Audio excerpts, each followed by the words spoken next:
principe fondamental quand on guide la personne, c'est de ne pas créer de dissonance à l'intérieur de son expérience. OK? Et je vous dirais la différence entre un praticien moyen et un excellent praticien, c'est quelqu'un qui réfléchit sur son expérience après la session. Ça va pour ça, pour les prises de notes? Ouais? Ça c'est oui, ça c'est non? OK. Mais qu'est-ce qui arrive si jamais elle ouvre les yeux? Qu'est-ce qu'on dit? Oh non, t'as ouvert les yeux, il faut recommencer.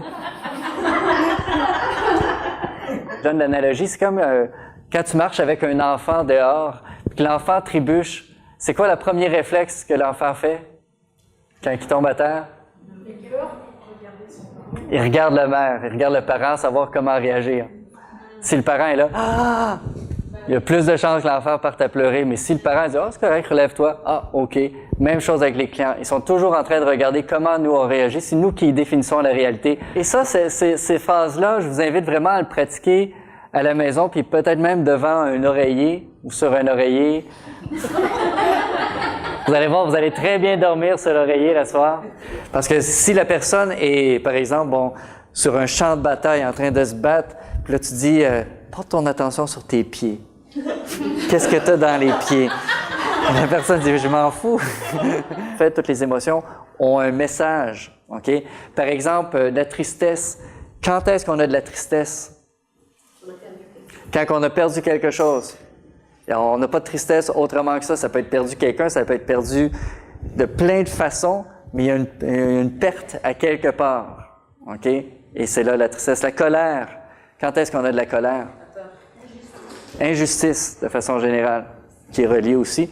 Mais l'injustice, la colère. Et la colère, en fait, c'est une bonne énergie parce que quand il y a une injustice, en fait, c'est pour aller chercher toute notre énergie pour contrer l'injustice. Donc, la colère, c'est pas une mauvaise émotion négative, mais il faut juste s'assurer qu'elle est appropriée et basée sur des perceptions justes.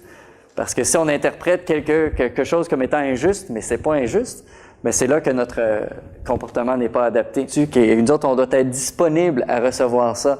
Parce que si on est trop pris dans le manuel ou quelle question ou c'est où et tout ça, bien, ça prend tout notre espace mental puis on est moins disponible à nos intuitions. Parfois, les meilleures questions, c'est celles qui viennent d'en haut, pas celles qui sont là. Et c'est là l'art de ne pas interrompre la personne alors qu'elle ne parle pas. Ne pas l'interrompre dans son processus intérieur. Parce que si elle est en train d'accéder à de l'information, et que tu changes de question, tu poses une autre question, tu crées une dissonance dans son expérience. Elle est en processus et on fait un changement. Il y a certaines personnes qui font le bilan avant la mort, et il y en a qui le font après la mort. Moi, je préfère le faire après la mort. C'est drôle à dire, il faut que ça soit vraiment en contexte. Et encore une fois, quand on demande avec les guides, c'est pas des paroles, tout ça, c'est des mots. C'est rien, c'est l'intention en arrière des mots. Hein? C'est ça qui est super important. Dans la vie passée, la personne a fait quelque chose puis il se sentait coupable et que dans la vie présente, la personne ressent encore cette culpabilité-là.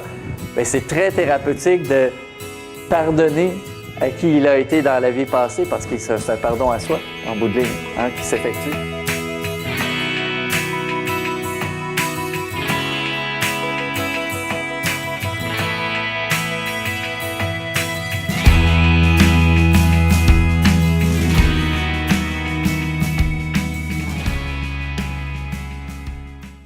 Comme je le dis souvent, moi, je ne prétends pas détenir la vérité. Moi, ce que je vais vous enseigner, c'est ce qui, dans mon expérience, fonctionne, gardant en tête que en hypnose spirituelle de régression, c'est un champ qui est très récent. Donc, il y a encore beaucoup à découvrir, à améliorer. C'est ça qui fait que c'est très excitant. On est un petit peu comme des pionniers dans ce champ-là. Okay? Et c'est super important à ce moment-ci de vraiment ne pas tomber dans le piège de la rigidité, de vraiment tout remettre en question, de tout questionner parce que